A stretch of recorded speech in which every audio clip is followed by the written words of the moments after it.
How does the media truly report on pole dancing? This is a question that I sat down with Leisha Bond to discuss in today's episode of the Challenging the Spin podcast. Leisha Bond is a family law barrister, Tier 1, Legal 500, and she's been a barrister for 27 years. She is almost 53 years old and started pole fitness in January 2025, where she became almost obsessed. She now does pole classes up to 5 times a week, and she is keen to promote pole fitness as an empowering, fun, inclusive, and friendly sport suitable for all, regardless of age and fitness level.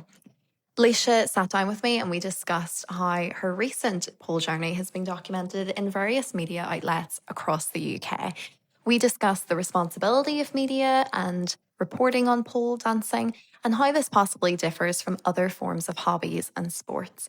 We sit down with her for an honest chat on her journey, how the media has documented her journey, and her future as a barrister that loves to pole dance. Well, thank you so much, Leisha, for coming on the Challenge and the Spin podcast. I'm so happy to have you, and I'm really interested in chatting a wee bit more to you and hearing more of your story. So if you want to just tell the people listening a little bit more about you, if you were to explain yourself to a stranger, how would you explain, Leisha? Well, my name is Leisha. I'm 52. I'm 53 in a few days' time. I'm just hanging on to that by the skin of my teeth. I'm a barrister. I've been a barrister since 1999. I do family law, private family law, so basically when relationships go bad. And despite doing this job for a very, very long time, being, I like to think, quite highly regarded in my job, I am now effectively known for being the pole dancing barrister, thanks to the tabloids. Love it. And so you said there you started from your story that we've read in those now media outlets with the famous pole dancing barrister. You were saying you started actually very recently, so you're quite a beginner to it as well in January 2025. What made you start, and why did you decide to start in 2025? I'm told that I've mentioned it, been interested in it for a long while, but I honestly have no recollection of that at all. I started when I was 51. And I think I just had a bit of a sort of a malaise, a bit of a feeling of, oh God, life's passing me by. And, being a barrister, people tend to become a barrister, then they'll become a judge. That's kind of your progression. And that just wasn't for me. Coincidentally, and thinking about October 24, I was headhunted and asked to go and head up a family law department in Grand Cayman. And I thought, oh, maybe this is what's missing.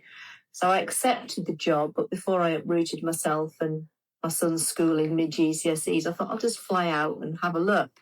So I flew out in December 24 to see if the vibe was right with the place that had offered me the job. Bluntly, the vibe wasn't right, so I came back and thought, well, what is it? Why did I even go? It really random, just thought, I think I just need a challenge. I need something different. And I Googled pole dancing near me. I had a look at them, pole elevation studio in Coventry near me, like the look of it, signed up and went along. I think it's like the first week of January 25, and just absolutely loved it. There's a few people I've spoke to actually, and I was the same. You sort of just have this kind of spontaneous thought, and I just Googled it on Facebook, and that's how I started. I just found classes near me. But yeah, no, that's really interesting. I'm so glad you've then stuck at it and have enjoyed it now. Whenever you were sending through your bio and stuff, you were saying about how you just loved it and you were obsessed with pole, and now you're doing it 5 times a week, which is seriously impressive. Honestly, the pain tolerance is that I can just about do 2 times a week, so I can't even think about 5. But what do you think was it that really just you felt connected to pole, that you just had this obsession with it and wanted to keep going? I've never been sporty, at all. I peaked at primary school with an egg and spoon race, the sack race. And after that, I wasn't sporty. I've done the gym. It's good for you. I didn't enjoy it. I did climbing. I like that, but it's kind of quite isolated, so I did it on my own. And the real thing about pole that I wasn't expecting and has really drawn me in, it's kind of the camaraderie. It is the most inclusive, positive, supportive environment I have ever been in my entire life. And it really is for everyone. Certainly when I went along to the first lesson, oh my God, everyone's going to look at me like a freak because I'm in my 50s. And I was the oldest. I don't think I'm the oldest at pole, but I'm certainly one of the oldest. But nobody cares. You can be fat, you can be thin, you can be old, you can be young, you can be bent, you can be strong. It doesn't matter. And everybody can do something. So it was just this feeling of just huge support. If you're not, you're hanging upside down by a pole, you don't have time or the ability to worry about other stuff that's in your life. Everyone's got stuff that's going on. And if I've been really stressed with work or whatever else and I'm in my head, you go to pole, you hang upside down for an hour and you don't think about it. It just goes. You just have a laugh with your mates and get stronger, hopefully, and better. Yeah, no, exactly. I always say to my friends, if they're a wee bit hesitant about starting and they're a wee bit hesitant about maybe feeling judged, I'm like, oh no, trust me. See, when you have to go upside down the pole, everyone's worried about not falling and breaking their neck. They don't have time to touch.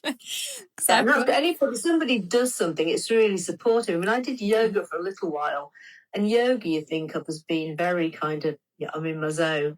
I broke my wrist really badly and couldn't do yoga for a while. And when I went back, the teacher was great. I'm like, well, how do I do downward dog without my wrist? Mm-hmm. And a couple of the women were like, well, you shouldn't be in this class. He's just holding us back. And I'm like, that's crazy.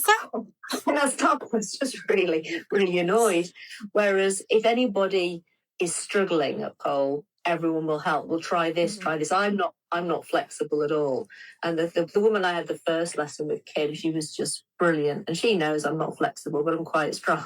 So she'll go, well, we'll do it this way. We'll do it this way. So if you can't do a move, bodies are not the same. It's like saying we've all got the same body. We've all got a brain, but brain work.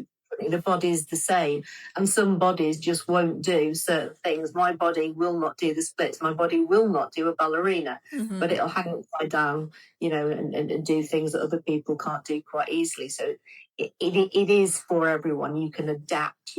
Somebody's got something they're going to be good at. I'm not saying I'm good at it. I'm not. But the advantage of doing it all day is the fact you're doing it at all. Everyone thinks you're brilliant because you're there. Yeah, exactly. No, it's so true. It is. It's definitely such a supportive community. And whenever you get that move in a class that you've been struggling with, like the cheering and just the good atmosphere, it's just amazing. And everyone, oh my God, did you video it? Exactly. I know even the amount of times I've done a move and I haven't been recording it, but my friends got her camera and just instantly recording. Yeah, it is. No, it's so nice. And what was sort of your impressions before doing your first classes and after? Did you maybe have this perception or misconception, positive or negative? Because I know definitely when I started, it was 20 times more painful than I ever thought it would be, and the bruising is like extreme. So did you have any sort of thoughts before and then after? I think I was blissfully naive, the same as when I went into becoming a barrister. I didn't think about how difficult it was to get into. I just thought, I'll just go and do it. So I didn't really think about it. But I know that Kim said, you'll get bruises, and we call them pole kisses, whatever. And then the next day, waking up and looking like I'd just been physically assaulted with an iron bar. So I definitely underestimated, I think, the physicality of it. I think I just went in blissfully ignorant and just thought, we'll give it a whirl. Yeah. The bruises are bizarre. It becomes a bit of a badge of honour. It's like, look at the straight bruise. Exactly. You almost begin to enjoy the pain because you're like, yes, accomplish that. No, definitely. It's really interesting now. Obviously, the way I came across you was through a Belfast Live article here in Belfast. That's the one where I read the comments, literally the only one. And yeah. But no, I'm interested actually to hear a lot about this, because I don't know maybe about further UK, but in Northern Ireland, I could probably count on one hand how many articles I've seen about pole dancing. It's really Yeah, not yeah. very well, documented, etc. So I'm curious to hear sort of you being featured on quite a number of media outlets actually on your story. How did you find this experience? Was it positive? Was it negative?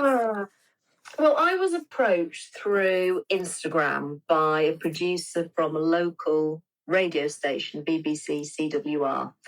And I went on and I really enjoyed it. They just let me speak and it went out and got quite a lot of attention. Mm-hmm. And it was really came across that my purpose of doing it was to encourage people really to try pole fitness, to see it as a very positive, empowering, inclusive thing. Mm-hmm. And then I was approached by a journalist. I'm a lawyer, so I'm naturally skeptical. And he was, no, it will be positive. And I'm like, can I have a final say? He goes, well, you can't, but I will go over your quotes and things. So I spoke to him. He read over what he was going to say. I was happy with it. And what I hadn't realised, and this was my own naivety really, is he basically puts that and other people can do what they want with it. And some of the press was very, very positive. Some of the press was very predictable, bikini-clad barrister swaps wig and gown for thigh-high boots, and bikini being my absolute favourite. And I think that's wrong on every level. I don't wear a wig and gown very often at all because I'm a family law barrister. I have worn a bikini for odd things, but generally I'll wear, sort of pole box scrunch shorts and top. If I'm doing flow, I'll wear trousers. Flow last week, was in hoodie and joggers. Mm-hmm. So that sort of focus on it, I mean, I wasn't happy with that. And I was really worried because it's a conservative profession, how that was going to be perceived. Mm-hmm. And I haven't had back anything negative to my face. I'm sure there has been. But, I'm a well-established barrister. I'm well-known within my world, if you like. Mm-hmm. And people who instruct me know that hanging upside down by a pole isn't going to impact on my ability to speak or do my job. But certainly if I'd have been a very junior barrister, that could have had a huge knock-on effect where you haven't got your reputation. I wasn't thrilled, shall we say, by a lot of the press, but a lot of people have come up to me and said they thought it was great. It was very positive. So maybe I've just been a bit oversensitive. And frankly, at nearly 53, some of the press read like I'd given up my job to become a stripper. But I think if anyone thinks it's conceivable that at 53 I could be a stripper and make any money, I should probably be flattered, quite honestly. No, because it is. I seen the one about the bikini clad one and everything, and some of the titles, like it is very just sort of clickbaity and like they're just going for it. They try and make a positive story and spin it in a way that's even not even true. As you said, you don't even really wear a wig in your barrister role. Why not treat yourself and start the year of 2026 off well with buying yourself some new pole and aerial clothing with our sponsors, Dragonfly. Dragonfly is a brand with a dragonfly symbol that combines the beauty of sports with perfect clothing. Dragonfly lives for quality sportswear and maximum exercise experience with a main focus on pole dance and hot yoga. Dragonfly is clothing that gives freedom of movement, it's functional, it's durable, and of course it looks good too. Today it supplies sportswear to more than 80 countries worldwide and is one of the top market leaders in sportswear for pole dance and aerial hoop. So treat yourself this 2026 to some new pole and aerial clothing and click the link in the bio to shop now. Thank you so much to Dragonfly for sponsoring this podcast. It's actually quite interesting because in the last episode, I was speaking to Jessica, who is currently studying law at Queen's University here. And she is 21 and she was talking about at first she was actually quite hesitant because she wants to take her profession quite serious and she's worried about how does that impact. What sort of when you started impression did some people have or with your family, with your friends in your work profession? And also what advice would you give to, for example, Jessica, like a young girl that's starting off in this legal profession? If you wanted a traditional barrister, you wouldn't come to me. I've got tattoos. I speak my mind. I'm very kind of relaxed with clients outside of court. When I go into court, it's different. But if you're after traditional barrister, you're not going to instruct me. So it kind of doesn't impact on me. Mm-hmm. I think most people, lay clients, people who will go to a solicitor then to a barrister, probably are generally quite supportive of it because it shows you're just a normal person, because they come into, sort of my world. I go into court every day. It's not a big thing.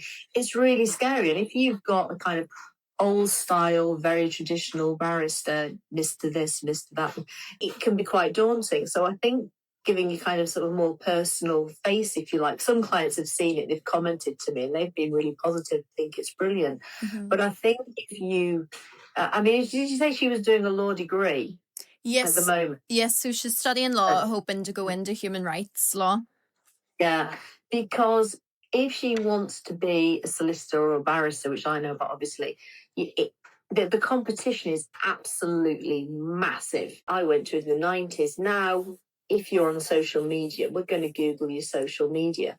Mm-hmm. And although it's not as conservative as it was when I started, there's a lot more variation of people, if you like. So that's my cat meow. It still does have a lot of conservative views within it.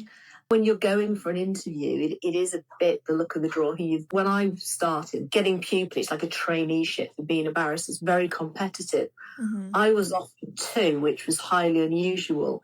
But the one I took, I joined One Fountain Court, which then we merged with St Philip's. The pupillage committee actually voted against me, and the head of chambers, David Krigman, QC, said, you know what you think is a bit risky, I think is quite feisty. So, but for him, I wouldn't have been given that offer. Yeah. So it depends who's interviewing you. I think there's the potential, certainly, for it to be seen as a negative. But as lawyers, we've got to sell the story. And sometimes the story you've got to sell isn't very good. So it's how to look at the positive spin. Mm-hmm. So she needs to get ready for the questions. This shows I'm an individual. This shows that people disapproving isn't going to cause me an issue, because sometimes you represent people that, particularly human rights, maybe a lot of people say, well, why are you representing that person? Because they've got a right to a fair trial. You don't like what I do? There you go. That sounds like a you problem. Mm-hmm. So it's about using it, spinning it. Yeah. I think some people will judge, but she's got to find her sort of niche. Yeah. Sorry, that was winded, wasn't it? No, it's so true, and that's exactly that's what Jessica was sort of saying. She now got to a place where it was sort of like, well, actually, because Paul's empowering me, it's making me feel more confident in the law profession. Actually, you need to be confident. You need to, be resilient and strong in that profession, and it's helping her in that way. So, no, it's true. It's sort of finding your unique selling point of how to sort of tell people that. Yeah. Going back then to your sort of the media stories that was out there, and as you said, some negative in the comments, etc. How do you think then the media can improve its coverage? Because I do think when you see it covering, for example, gym fitness or another type of fitness, you don't have these sort of clickbaity titles, but for some reason, whenever they talk about pole dancing, it's always spun in quite a negative or risque way. What role do you think the media can play in sort of trying to promote this sport in a positive way? Change the spin. You say pole dancing and everybody thinks stripping. Now, to be super clear, I am not here to diss strippers. Without strippers, we wouldn't have pole fitness. Mm-hmm. I've done workshops and lessons with ex-strippers, and they are awesome. Okay. I've been to watch showcase for sex workers, and they were great and they were lovely people. So I'm not dissing stripping, mm-hmm. but as soon as you associate it with stripping, that is going to put off certain people doing it. So pole fitness is not stripping, and that's what we need to get across. If you want to go and do the really erotic, sexy stuff, you can go to a showcase. That's great, and everyone's going to absolutely applaud you. Mm-hmm. But if you want to go along and do it in sticky leggings and a niqab, you can do that as well. Mm-hmm. So I think it's about looking at the reality. If it is a sport, beach volleyball is a sport, lots of blokes will go and watch it because it's women in bikinis. But you know, you can't help how people will gaze upon, if you like, what you're doing. But I think it's really about changing the focus, that pole will always be looked at, I think, by some as that it's been done for a male gaze, as in a strip club. Pole fitness could not be any further from the truth. It is done for the dancer. It is remarkably empowering, and I can't really explain why, and I think you have to do it to understand why. It's about really seeing it as a sport. You've got to be strong, improve flexibility. I mean, I'm no dancer. I'm the world's worst person at flow. It's taken me a year to not hate it, but I like the challenge of it because I don't flow. It's about movement. It's about empowerment. So it's about really changing the focus away from stripping, and I think that the focus really is to take it away from the male gaze, because everyone I know who does pole fitness does it because it makes them feel brilliant, and they do not give a hoot about what any bloke thinks of them doing it. It is not done for the male gaze at all. And I think that's the problem. I'm intrigued to hear this because I was speaking, another girl I interviewed, Amy Bond, she was on the Netflix documentary, and she was talking about trying to find that balance in the pole community, where there's almost this side of the pole community that in a way sort of just wants to completely distance themselves from the stripper community. So she was talking about, there was a trend on Instagram that was hashtag not a stripper. So so I'm curious to hear your thoughts on, how do you think us as a pole community can talk about the versatility of it, talk about how some women use it as fitness, some women use it as a stripper, and that's their way of making income, etc. How do you think we can better, as a community, promote both sides of it without sort of excluding one side of it? To me, as I said, the real thing that surprised me about pole was its inclusivity and its support. And I can't tell anybody what to think. I'm surprised, if you do pole fitness, how you can then say anything negative about strippers, because without strippers, you wouldn't have pole fitness. Likewise, I've seen some strip. Well, I haven't seen, actually. I've heard, and I don't know if this is true, that some strippers have said, well, we don't like pole fitness because it's something else. Bluntly, pole is about empowerment and inclusivity. So I think we could, it's a big umbrella. We can all be under it. So as I say, I've been likened to being a stripper, and that annoys me because I'm not. It's not because I'm anti-stripper. It's just false reporting. That's the joy, I think, of pole. You can be any part of that spectrum. I mean, we had a showcase, Pole Elevation, just before Christmas, and so it was just people who go to the fitness class. And they do a dance. I'm signed up to do one in June, God help me.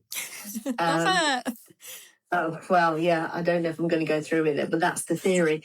But the range of dancing in that was incredible, and the support was the same for all of them. So there were people just doing like flowy stuff, covered, and the later it went, the less people wore and the more suggestive it got. And it was all absolutely brilliant, and there was huge support for all of it. I don't like, if strippers are saying anything bad about pole fitness, I've got to be honest, I've not seen it.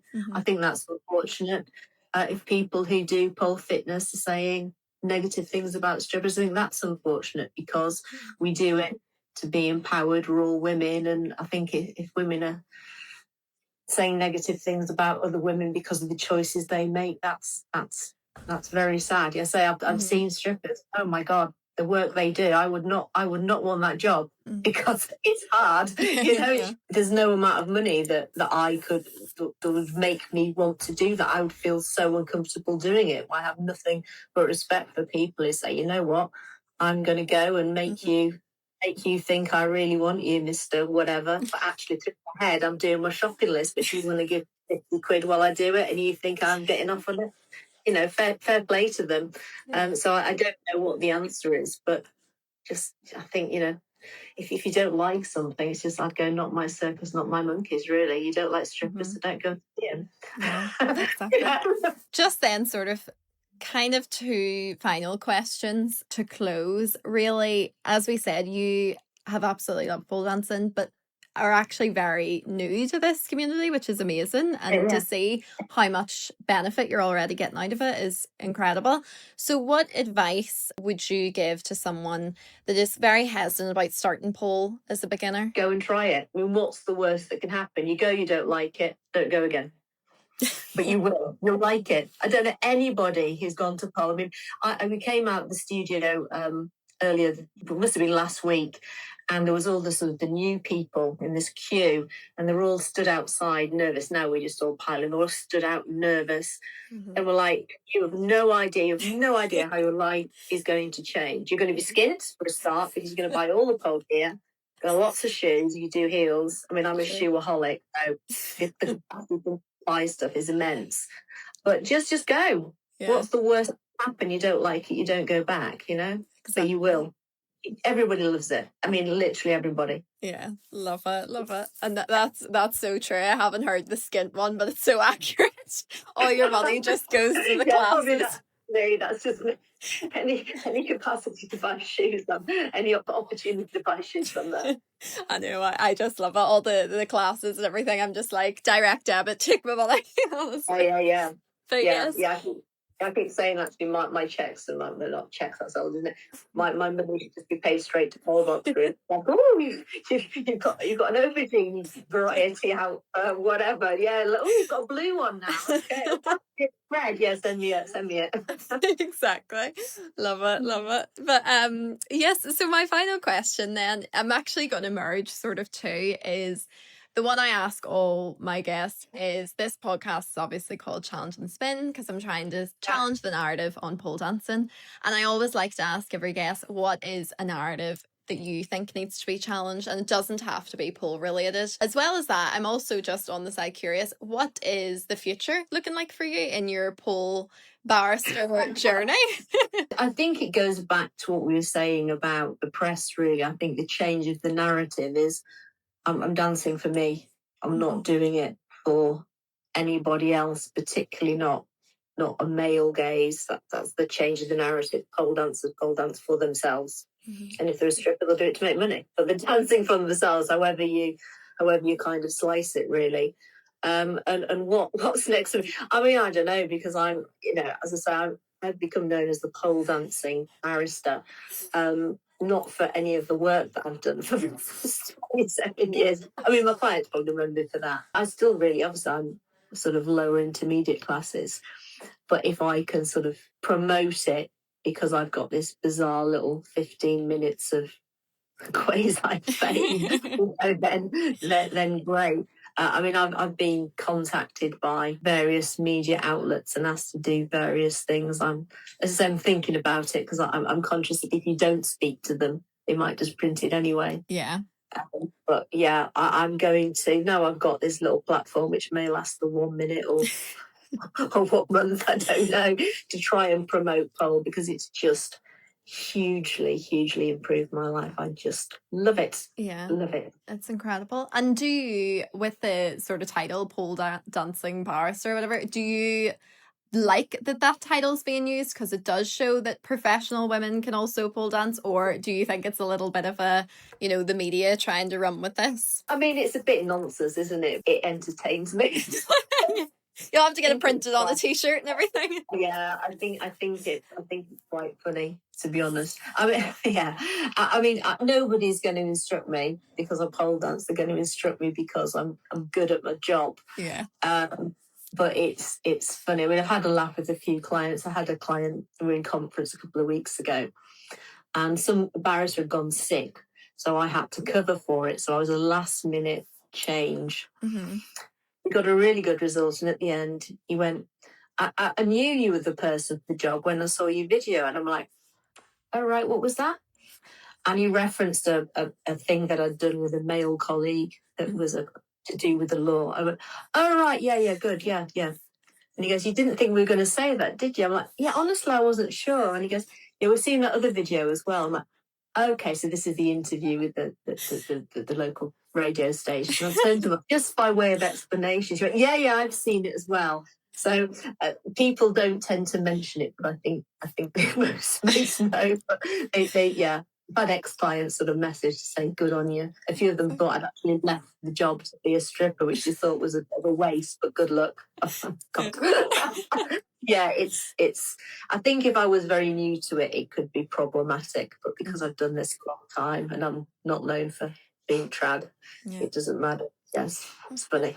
No, well, honestly, thank you so much for chatting with me. I think, honestly, you're such a lovely person too. I've loved having the chat with you.